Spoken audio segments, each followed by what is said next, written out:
This is Where We Live. I'm Lucy Nalpathanchel. It's the holiday season where wine is often gifted and enjoyed. But did you ever think about the actual taste of wine? Today, Where We Live, we learn about the brain's role and how we perceive that flavor. And coming up, we'll move away from drinking to another holiday tradition, storytelling. We'll be joined by two Connecticut residents who know plenty about telling stories. They're professional storytellers. They'll explain their craft and how it's evolved through many different cultures around the world. You can join the conversation today, 860-275-7266. You can email Where We Live at WNPR.org. Find us on Facebook and Twitter at Where We Live. Now, have you ever scoffed at the notion there's a certain way to drink wine? Maybe rolled your eyes at that wine snob in the room? Well, our next guest might change your mind. Gordon Shepherd is professor of neuroscience at the Yale School of Medicine. He's author of several books, including the book we're talking about today, Neuroenology, How the Brain Creates the Taste of Wine. He joins us from WNPR studios in New Haven, Connecticut. Gordon, welcome to Where We Live. Thanks so much. Glad to be here. I understand your first book was neurogastronomy. Now we're talking about neuroenology. Tell us about this new area of study. Well, neurogastronomy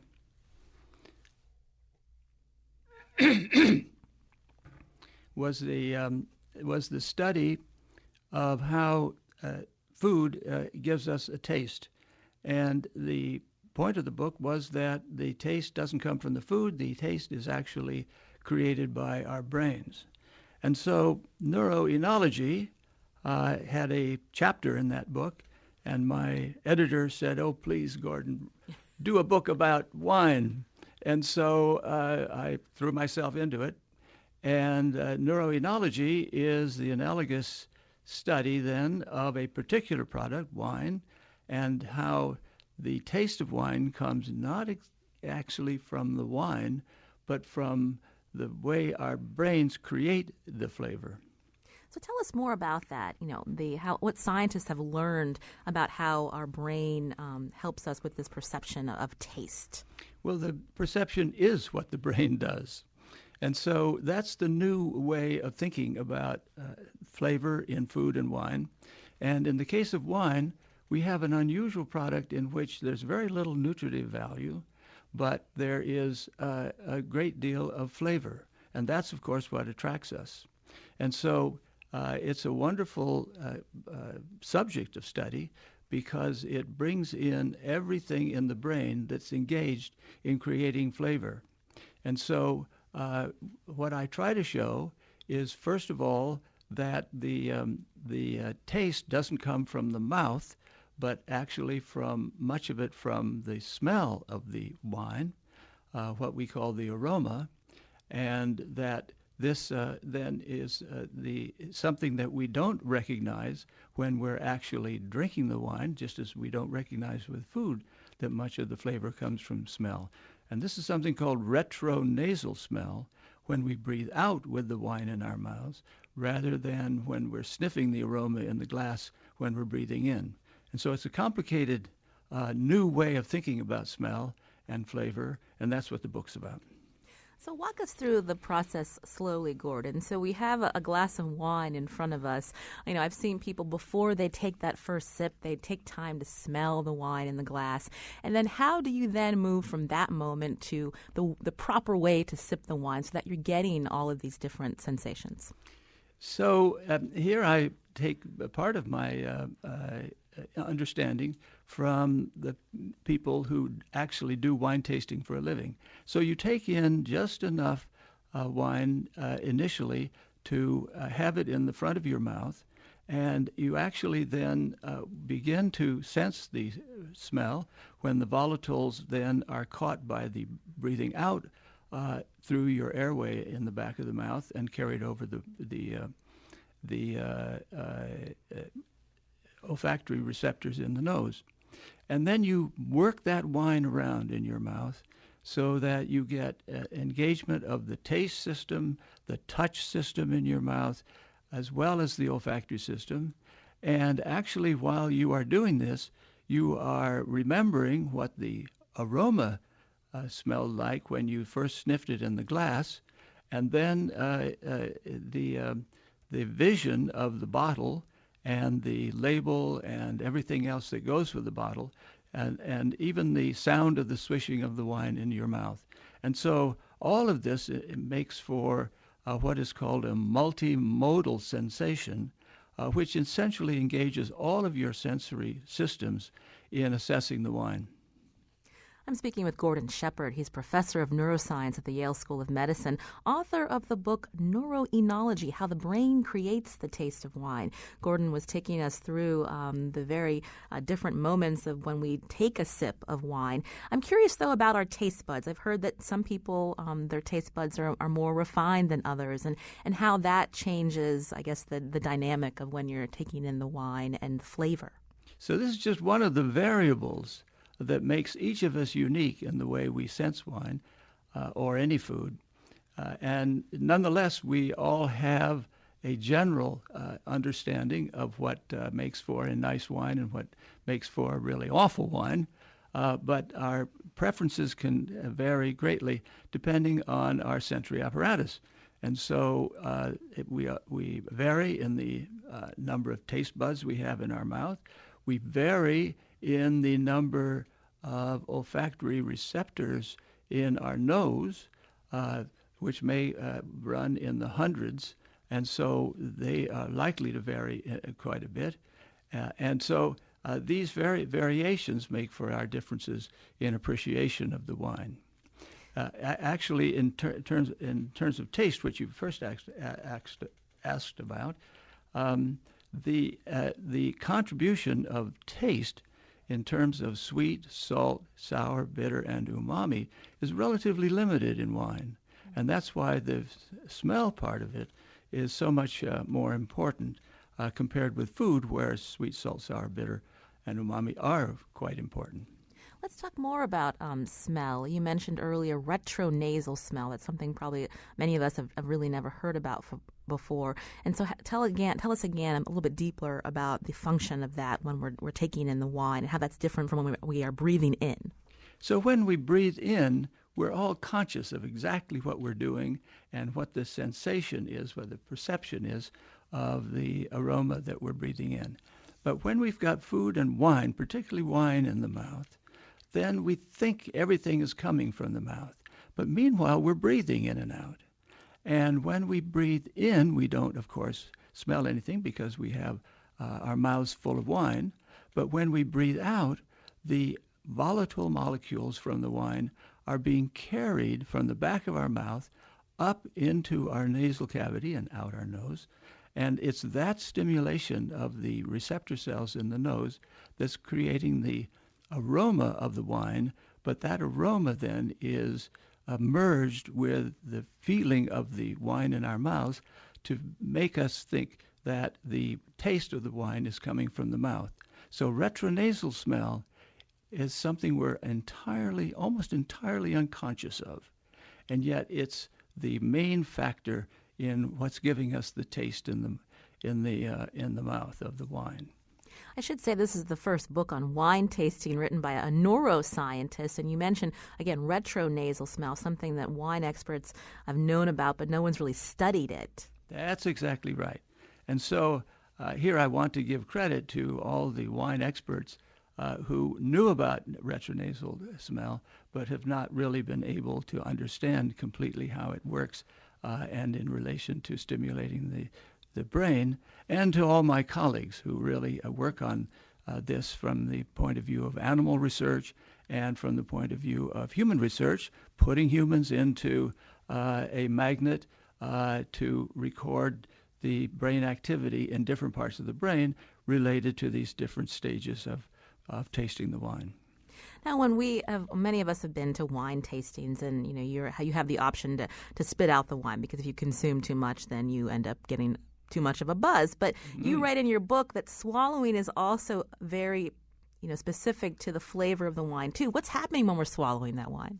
So here again, the experts have recognized that the biggest burst of aroma comes just after we've swallowed the wine, because the wine is left coating the whole back of our throat, and so when we breathe out, it's carrying the volatiles from that lining of wine up into the nose. And so that's called by the experts the aroma burst, And so that's where you get the greatest pleasure out of the wine. However, that's also where as you're indicating, you get the most effect of the alcohol in the wine you've just drunk. And so if you're at a wine tasting where you may be tasting hundreds, dozens of different wines, you're warned not to swallow. But the swallowing, if you don't swallow, then you're not getting that full aroma burst. So you have to be very careful to take enough into your mouth that you're getting as much stimulation of the different sensory systems, including the retronasal smell, just at the back of the tongue, but not so much that you're coating the throat with too much wine and getting too much alcohol. This is Where We Live. I'm Lucy Nalpathanchel. Today we're talking about wine and how our brains perceive the flavor of wine. We're learning a lot about this new field of study with Gordon Shepherd, professor of neuroscience at the Yale School of Medicine, who's written the book Neuroenology: How the Brain Creates the Taste of Wine. And Gordon, I alluded earlier, some people kind of roll their eyes at the people they know who are wine snobs, and they don't really see the, what's so great about wine, and why pay a lot of money for a bottle of wine when I can get it for $10. If we are very conscious of how we drink that next glass of wine, whether it's a $10 bottle or something more vintage, how can we change our perception of that flavor? Does it matter if we're paying a lot of money or getting that bargain bottle, so to speak? Well, one of the things I conclude with in the book, in the last chapter, is what is it exactly that we rate in, as you say, in how much we like the wine. And the answer is that the main criterion for both lay people and for experts is pleasure. And no matter how interesting or otherwise wine is from the point of view of trying to discriminate different aspects of it, the final criterion is whether you really like it or not. And so this then brings wine tasting into the whole area of analysis of the pleasure mechanisms in the brain, because pleasure is, after all, the criterion for most of what we do in life. And so people have been able to begin to identify the different parts of the brain, the different networks that together create a network for pleasure. And wine is one of the main kinds of ways of stimulating the pleasure centers that makes this so interesting. In your study, when you look at age or gender, how does that change up our perception of flavor? So, given that much of the flavor of wine is due to the smell, I provide some recent analysis of the sensitivity of the sense of smell at different ages. And what it shows is that the sensitivity increases during the teen years to a maximum in the 20s, and then it stays pretty much at that plateau until the 60s or 70s, and then it starts to fade. But the interesting thing is that the variation in different people in the population increases in the older age. And so if you're in your 70s or 80s, while some of your peers may be losing their sense of smell, you may be lucky and retaining it. And so that's something that we can't predict for individuals. You just have to experience it yourself. But if you're lucky, then you may be retaining it until you're quite old. And we know your book is about how the brain creates the taste of wine. But what about other beverages? We know there are plenty of beer drinkers who may be listening right now. Can they take some of these lessons that we've learned about how our brain perceives flavor, and when they take their next sip of their favorite glass of beer? Yes, you see, wine here is a model for exactly what happens whatever we take into our mouths. So, however, I'd prefer that you didn't let my editor know about an interest in beer, because he might want me to write another book. A New Year's resolution for you. I'd like a little rest. And who was your target audience when you put this book out? Well, that was an interesting question. And I thought at first it would be the experts because coming from a scientific background, I wanted to be sure that I had everything pinned down as far as the mechanisms in the mouth and the movement of the air in the airways and the different parts of the brain that are activated. But as I went along, I realized that what I also wanted to do was to make this interesting for everybody. And so I hope if you have any interest in tasting wine, that you'll learn something from all these variables that go into contributing to the pleasure you get. And anything that you've learned in this book that you are changing the way how you drink wine, Gordon? I keep trying to sense the contribution of retronasal smell because we're completely unconscious of it. And so if you focus on it and try to think when you're breathing out what is coming from your nose and what is coming still from your mouth, it's a terrifically interesting challenge, and I'm not sure I've mastered it yet, but I'm working on it. Gordon Shepherd is professor of neuroscience at the Yale School of Medicine and author of several books, including Neuroenology, How the Brain Creates the Taste of Wine. He joined us from the WNPR studios in New Haven, Connecticut. Gordon, thank you so much for coming on the show today. Thank you. It's been fun. I'll be thinking a lot about what we discussed as I enjoy a glass or three with my family and friends this upcoming weekend. Happy holidays to you. Thank you. Now, coming up, we turn to another tradition when we gather together, and that's storytelling. What are the stories your family has passed down through the generations? You can join the conversation, 860-275-7266. Email where we live at WNPR.org. Find us on Facebook and Twitter at Where We Live.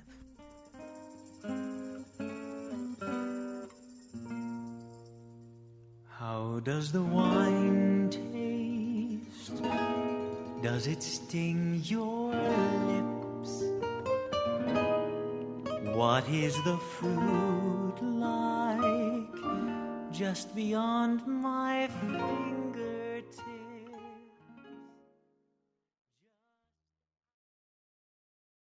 This is Where We Live. I'm Lucy Nalpathanchel. Radio people love stories, and there's nothing better than finding someone who knows how to tell stories. That got us thinking, what makes a storyteller stand out? Is it the story or the way he or she tells it? What stories do you remember from your childhood, and who was the principal storyteller in your family? We want to hear from you. Join the conversation at 860-275-7266. Email where we live at WNPR.org. Find us on Facebook and Twitter at Where We Live. I want to welcome into the studio now Sarah DeBeer, a Connecticut-based storyteller who specializes in telling traditional folk tales, or stories that come from all over the world. Sarah, welcome to the show. Thank you so much. And on the phone is Laconia Terrio, incoming president of the National Storytelling Network, also a professional storyteller based in Connecticut. Laconia, welcome to Where We Live. Hello, Lucy. Hello, Sarah. Hey there. Now, both you and Sarah, I understand, are members of the Connecticut Storytelling Center. Oh, yeah. So tell us about that. Well, the center goes back. I've been telling stories for about 38 years, and I came back to Connecticut just as the Connecticut Storytelling Center was being formed. We have an annual storytelling festival and conference, and this coming year is the 36th year. We also sponsor a fall celebration of storytelling that's called Telebration, and we serve as the home base for storytelling across the state. Laconia, when we look at the Storytelling Center, who are the people that are involved? All professional storytellers or people that just enjoy stories? Absolutely not. I'd say most of the storytellers are what we would call kitchen table storytellers, just telling stories across the table. Sarah and I and a couple of others would be considered professional storytellers. It doesn't mean that we don't volunteer, but it is part of how we make our livings. So tell me a little bit about your upbringing, Laconia. What got you interested in becoming a storyteller? I'd say it's the idea that I think storytelling reminds us more of what we have in common than we have different. I was a reader growing up. I liked words, and I didn't grow up in a storytelling family, but I was a minister, and somebody recommended me to tell stories to kids. And then one day somebody said they'd pay me about 20 years ago, and I thought, this is cool. What about you, Sarah? I also came from a very book-oriented background.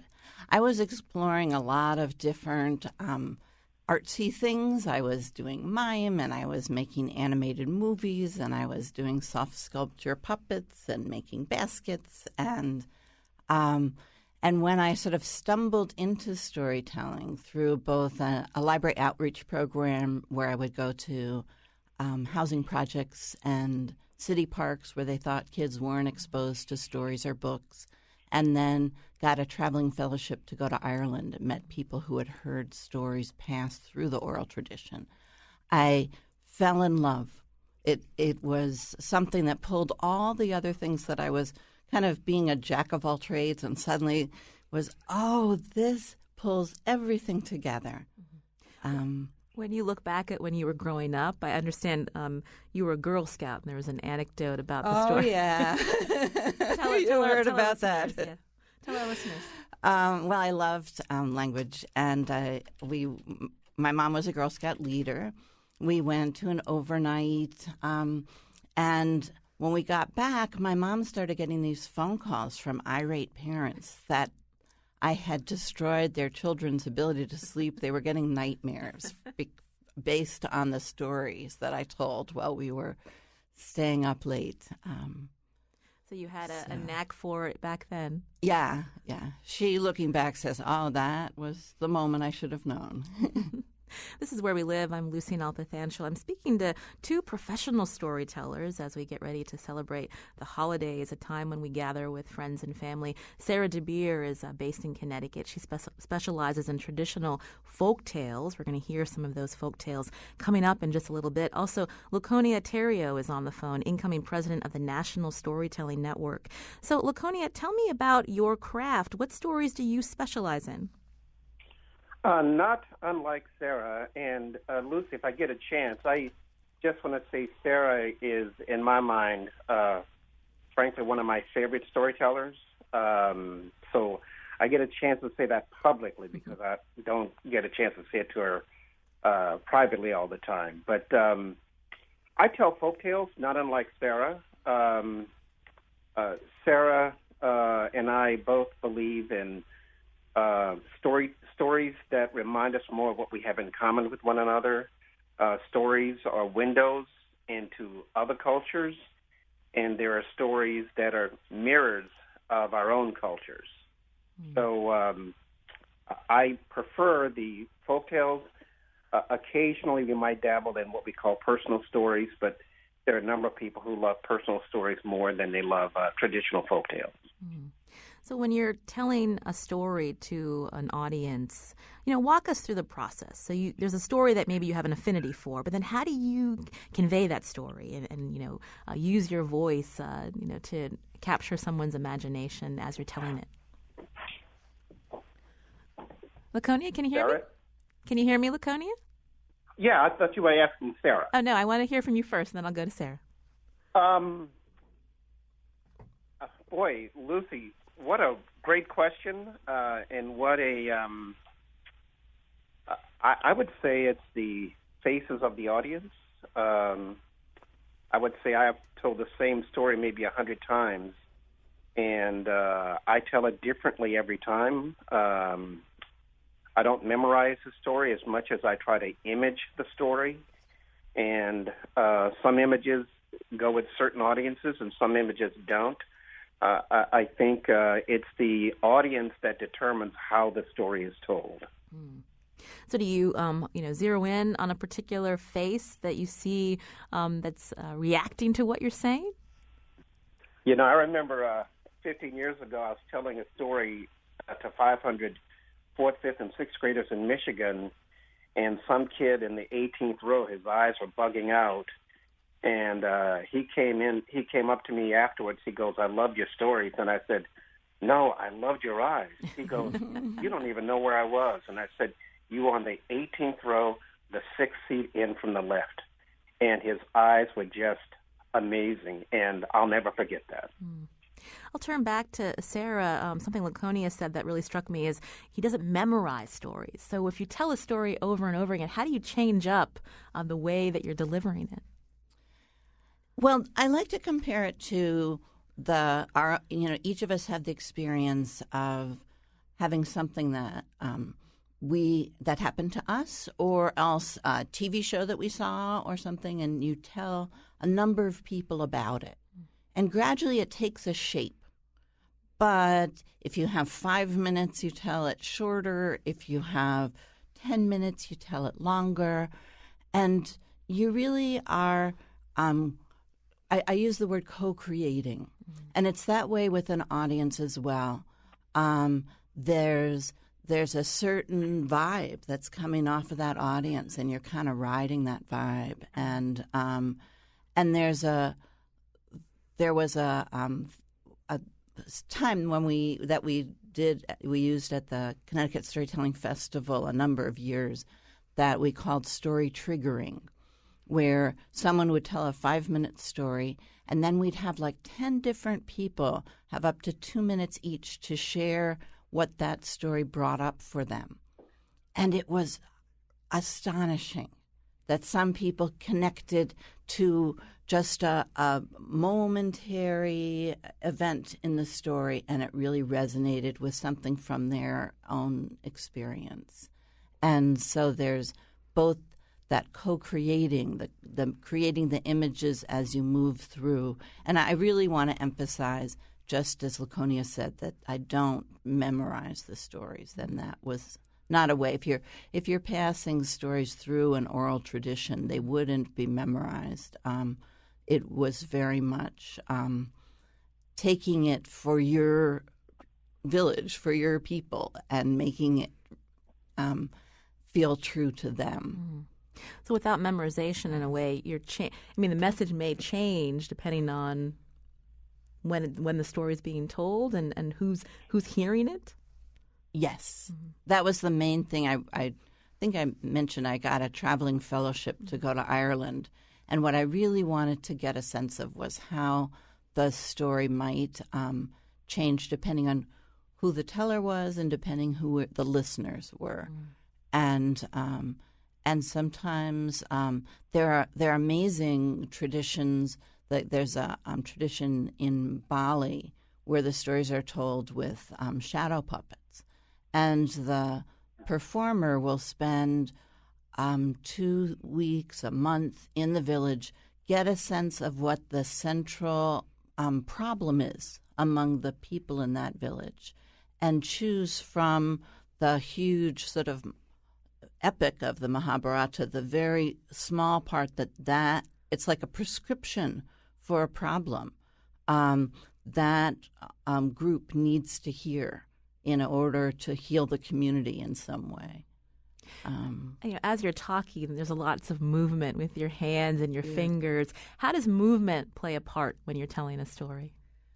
Well, I once had a student who said, "Mr. Beer, if we tied your hands behind your back, could you still tell stories?" It's some people work from the outside in, and they videotape themselves. They perform in front of mirrors, and they really craft the movement. And Laconia is like this as well.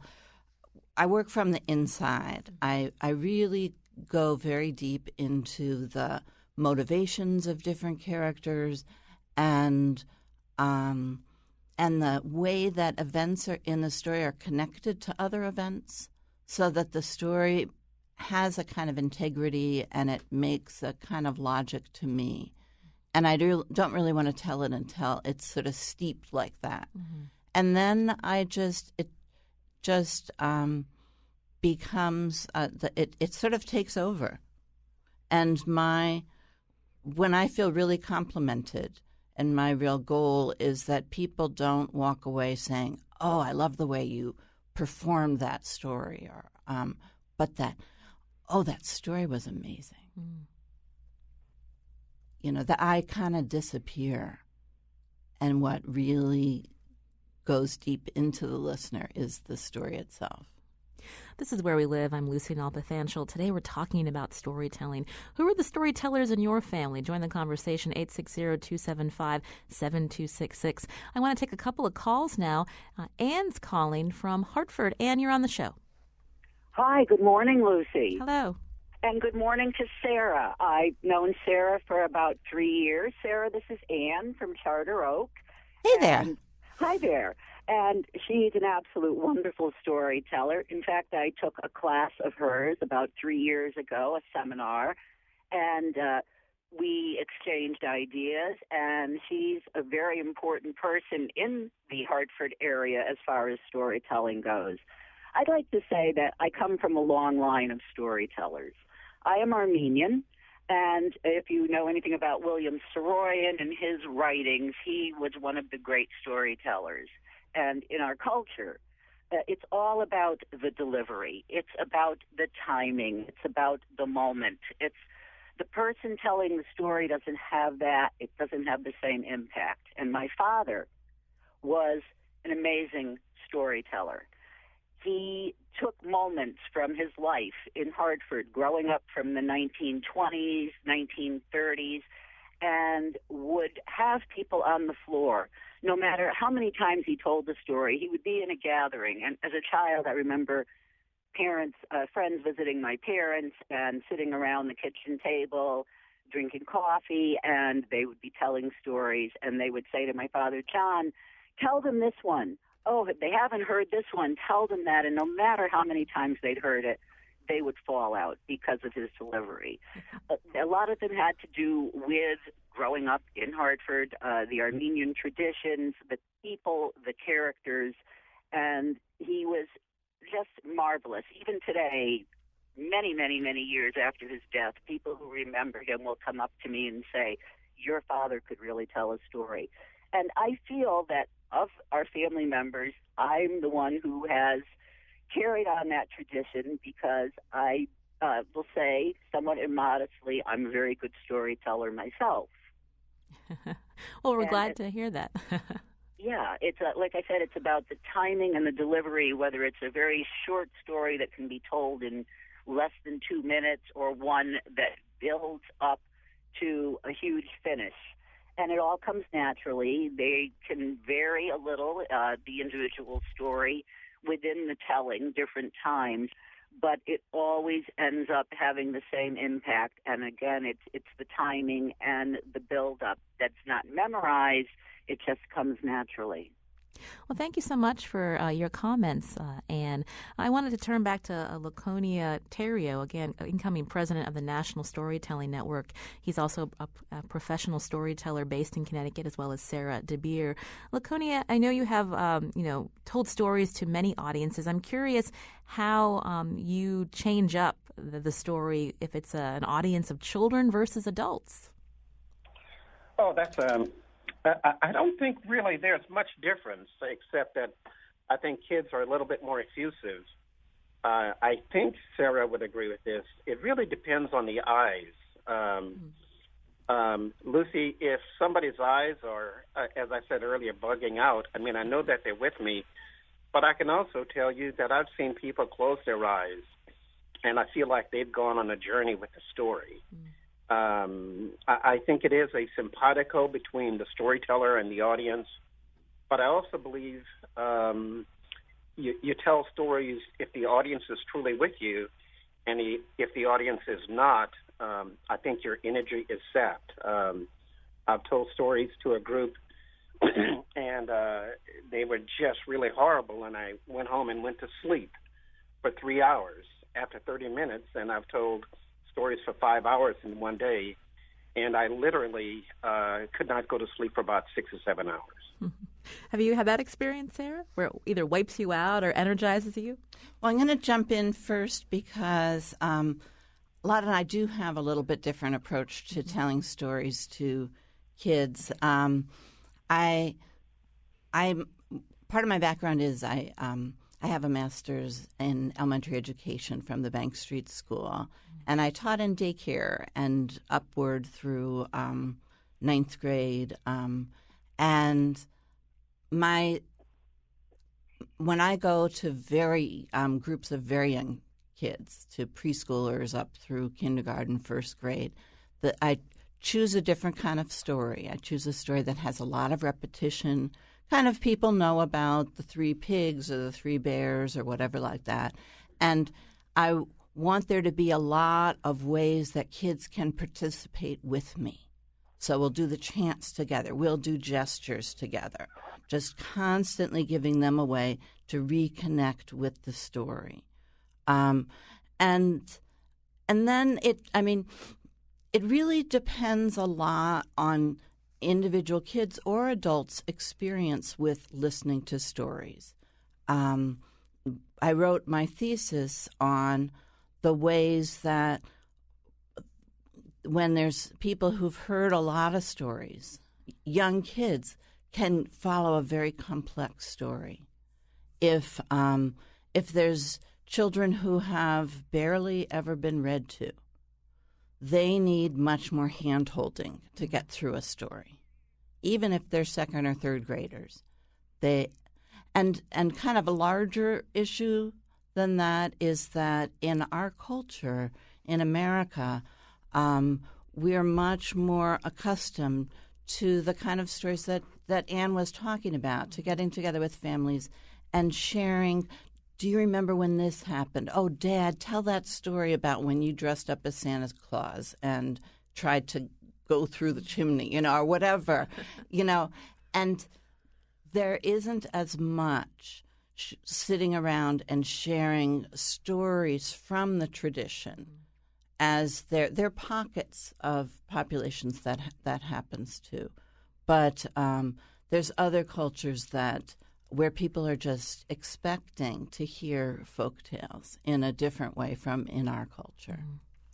Before we head to break, we're going to try to also take some calls, but I wanted to turn back to Laconia. You mentioned something earlier about, how stories have the power to connect with people, to show that if we come from many different backgrounds, we do have also many commonalities. When we look at just this past year, we hear so much about, our population divided. Can you talk a little bit about how you use stories to bring people together, whether it's, breaking down racial barriers or just letting people know that, we have a lot more in common than we think? Two things come to me, Lucy. I remember Darien, Connecticut. I told a story called The Lion's Whisker, which is an East African story from Ethiopia and Eritrea. And after I told the story, in my mind, the main character was a 7-year-old African black kid with naughty hair. But it was a class of all white kids, and I asked the second and third graders, what did the boy look like? And one boy said he was blonde hair and blue-eyed. And the kid was blonde hair and blue-eyed. And I said, how old was he? And he goes, 8 years old. I said, how many brothers and sisters did he have? And he said, 1 of each. And I said, how old was his mom? And he said, 37. And it occurred to me that kid saw himself. Jane Ganji is a professor at Mount St. Mary College, and she got me on the concept of mirror books and window books. And mirror books are those books where you see somebody like you, and window books are books in which you see somebody from a different culture who doesn't look like you. And I think stories are that way. I also took a German story that Sarah's familiar with called The Old Man and His Grandson to a bunch of kids, primarily Latino and black, in New York City. And after I told the story, I said, now, where's that story from? And almost in unison, the kids go, oh, man, that story's from the hood. And I said, no, it's from Germany. And I showed them Germany on the map, and I said, you know who lived there? And they go, who? And I said, mostly white people. And so 2 different stories that 2 groups of kids connected with, and they didn't see race. What they saw was character, and they saw images of how they would like their families to be. Laconia Terrios, incoming president of the National Storytelling Network, a professional storyteller based in Connecticut. Laconia, thank you so much for sharing with us this hour. We really appreciate it. You're welcome. When we come back from the break, we're going to hear a story told by Sarah DeBeer. She's in studio, another Connecticut-based storyteller, and we'll take your calls and comments. This is Where We Live. Tell me a story.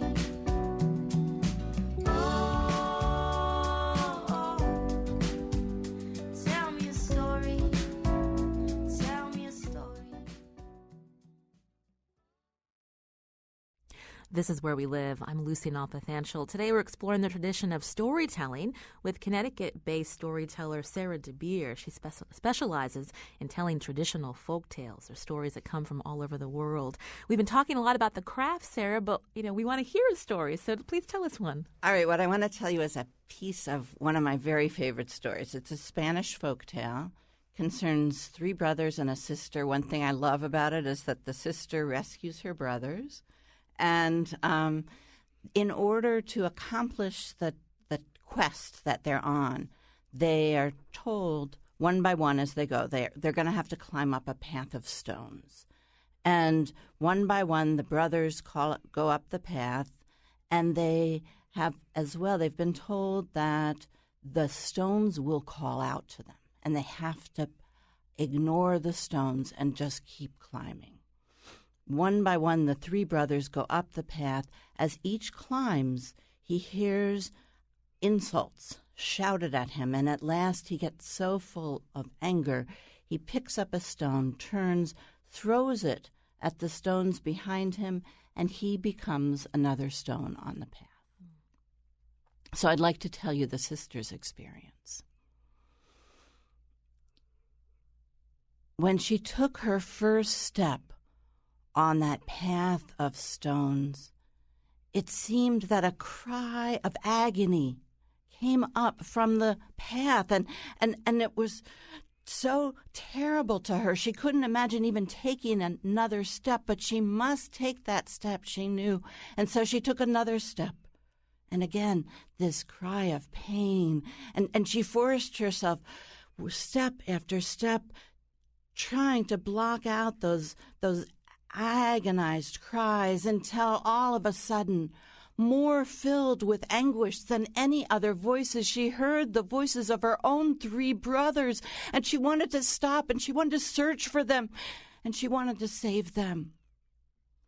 But she remembered the words that she had been told, and she kept her eyes fixed on the top of that mountain, and she climbed, and she climbed, and she climbed until finally she could step off that path of stones.